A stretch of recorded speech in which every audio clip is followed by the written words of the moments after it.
You're listening to Kerry Lutz's Financial Survival Network, where you get valuable information you just can't find anywhere else.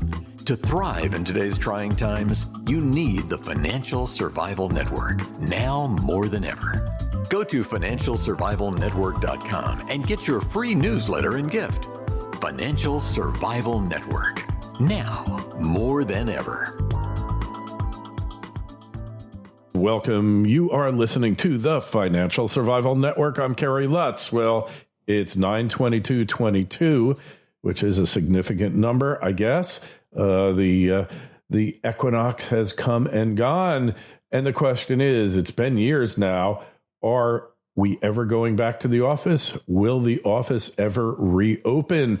And here with us is our good friend, Carl Gould, 7stageadvisors.com. Carl, welcome back. So that's the question that everyone wants to know, especially commercial real estate, is the office ever coming back, or is it a thing of the past?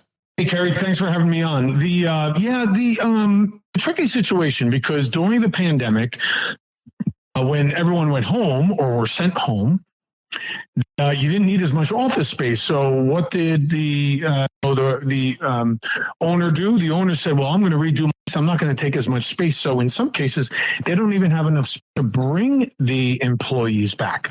So I understand that's a bit of a challenge. They have to kind of reconfigure their office space.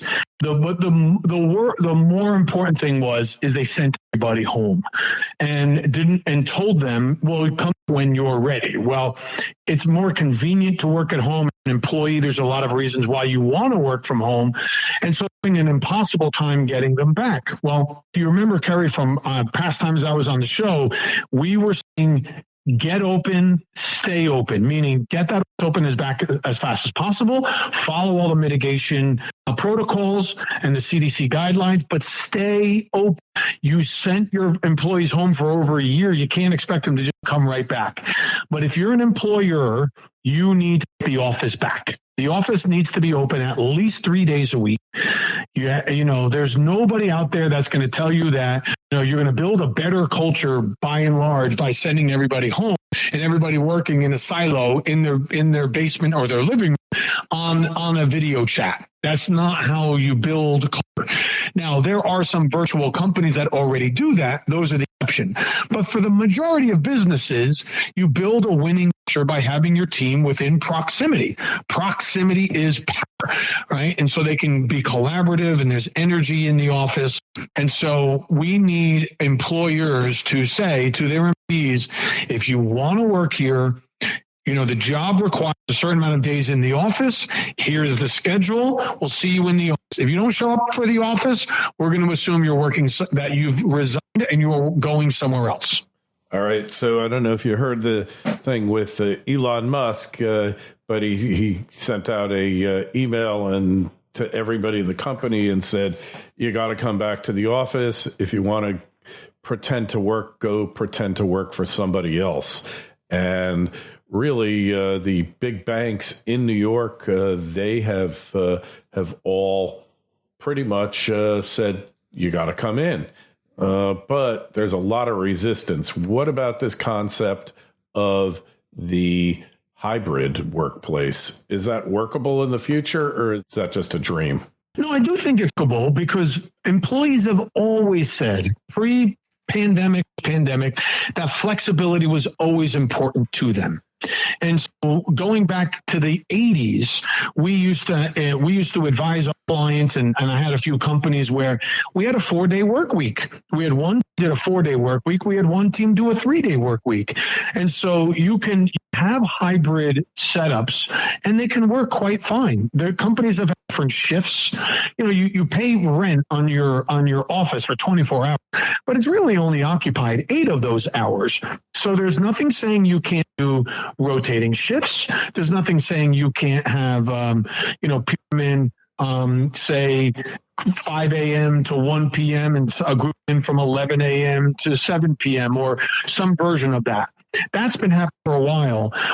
So I do think you can have a hybrid office. You do need to give a good why, and you need to set up your office operations in such a way that being together makes sense. So, for example, you have your meetings together, your brainstorm sessions together, your strategy sessions together. When there are certain activities, they're done better as a group. So you re-engineer some office activities around when your team is it needs to be together. And then if there's things that they're working on by themselves, then yeah, they could be home working on the cloud or ERP software, getting their work done otherwise. Okay, I'm buying it. I think that's true. And I think one of the, I've always been self-employed. I had no idea what it was like for an employee, like having to go to a doctor's appointment for their child, right? Or for whatever, family obligations. And I think the work at home thing really shed light on the employees that, hey, there's another way of doing this. And the concept of the hybrid workplace really, I find attractive. I mean, all my people, they work from home, but, I'm a virtual business. And I just find it really fascinating that we finally have gotten to the point where, we can kind of figure this out. Yeah. So the main thing that has facilitated hybrid work places is technology, right? The video chat services, the online communication services, the improved Wi-Fi and broadband, that's all made it possible. But still, we are still a tribal people. We still need to be part of a tribe. We still need to interact with each other on some level. And so there needs to be that blend. Because if you think about what's best for the company for a moment, not what for the employee or the employer, but for the company, you're likely going to come to the conclusion that there comes a time when we have to have the teams interact more. In the hundreds of thousands of businesses I've worked with, nobody ever in the history of my career has ever come to me and said, you know what, Carl, we're around each other too much. I need to figure out a plan where we can spend less time with each other. I can silo them off and I can have them not near each other. Help us with that? Never been the case. It's always been, how can we bring the team together, be more productive, work together, collaborate? Mm-hmm. And can you do that in a hybrid environment? Yes, in small doses. But at the end of the day, there's something like having your team under one roof at the same time. So there can be it can work as hybrid. We just need to find the right balance for each company. Mm-hmm. So all right, I buy that, but there's a mindset in place here with a lot of employees that are a lot of employers that you got to be there. There is no other way.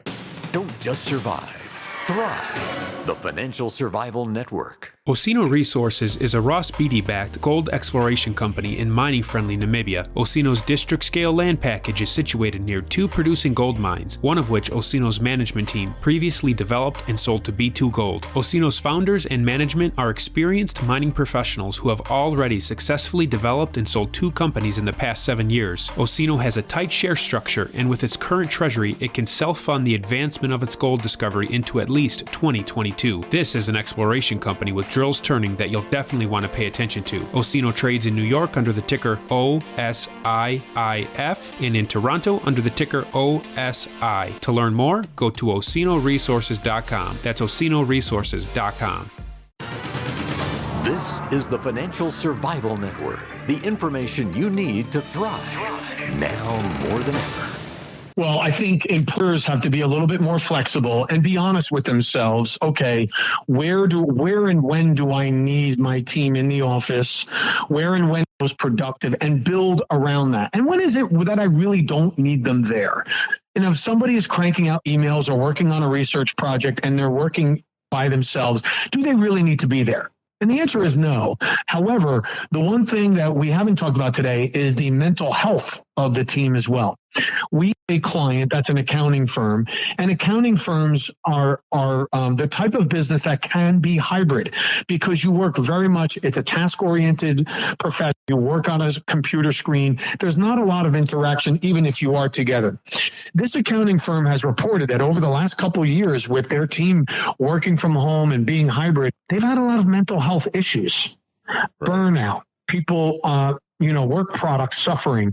And they came to the conclusion that even us accountants, even us analytical types that like to be locked in a room and give us spreadsheets and numbers, we still need the interaction.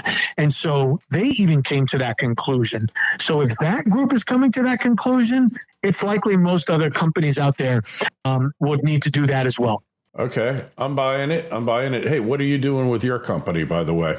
Well, interesting you say that because we have been a virtual company since 2009. We've been very virtual. However, when we, as a team, because we're a group of advisors scattered all around the world, we're in 10 different countries on 6 countries on 10 time zones. Thank you.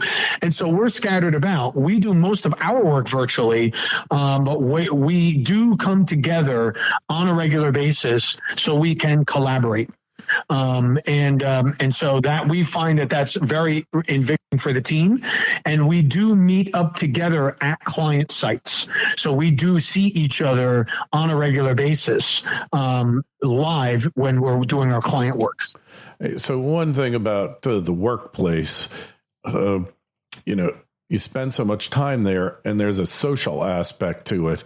And when you go all virtual all the time, all Zoom all the time, what does that, it's a really kind of difficult situation to lose that social interaction, human interaction, isn't it? It does. I mean, we are both social beings, but more importantly, we are what's called comparative beings, meaning we compare ourselves to others. So if you and I, Kerry, are sitting next to each other at a cubicle and we're in a call center and we have to make 10 phone calls in an hour, and I've made 5 and you've made 12, it's going to push me to do a few more. Yeah. Right. If we're working on a project together, and that we're both involved in this project, and I can just peek around the corner and say, hey, Kerry, I've got a quick question for you. I'm a little stuck. Within a minute, it's done. I don't have to write an email. I don't have to find a time to meet with you. I don't have to ring you up on a video chat. I can there's an immediacy and a spontaneity that I can ask that question. And not only can you answer the question I've asked, you can also say, Carl, what's really behind that question, and help me disseminate that. And so whenever you put 1 and 1 together in the same room, a third entity is created. So 1 and 1 when you're in the office is 3. 1 and 1 virtually is 2, right? And so in the office, there's always that advantage. Okay. And I think there's a human need to interact with others.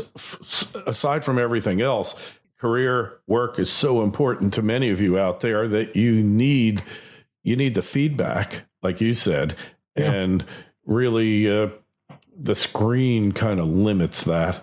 You don't really, the presence of somebody, their body language, and all these other factors, the nonverbal communication, a lot of that gets lost in a Zoom call, doesn't it? It does. And it's even when you capture it, you're capturing a very little bit of it because somebody's required to sit down and stare at a screen.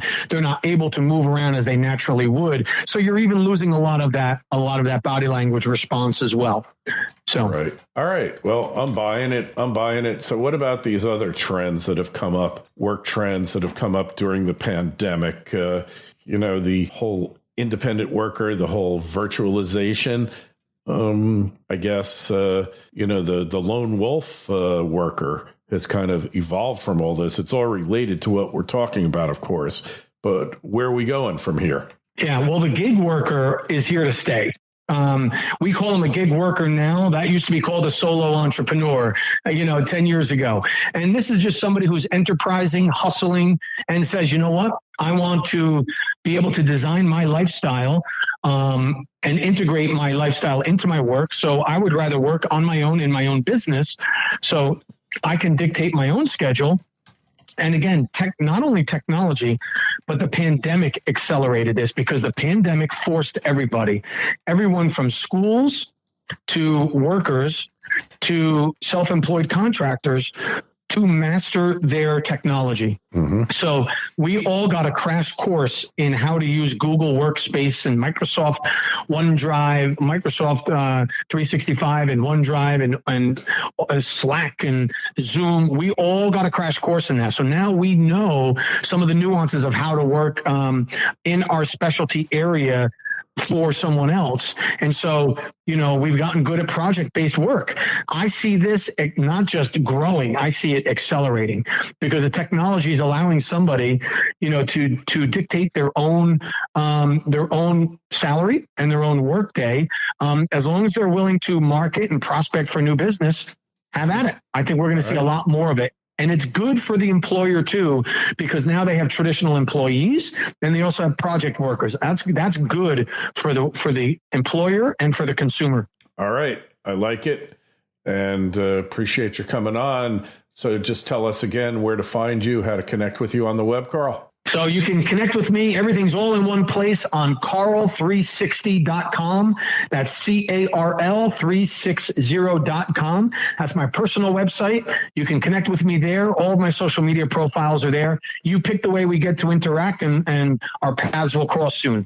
All right. Excellent. Hey, if you've got a question for Carl, shoot me an email, kl@kerrylutz.com. Don't forget, go to the site, financialsurvivalnetwork.com. Sign up for your free newsletter. Carl, always a pleasure. Thanks so much for coming by. We'll talk to you again real soon. Thanks, Kerry. Thanks for listening to Kerry Lutz's Financial Survival Network, your solution to today's trying times. For the latest, go to financialsurvivalnetwork.com. Financial Survival Network, now more than ever.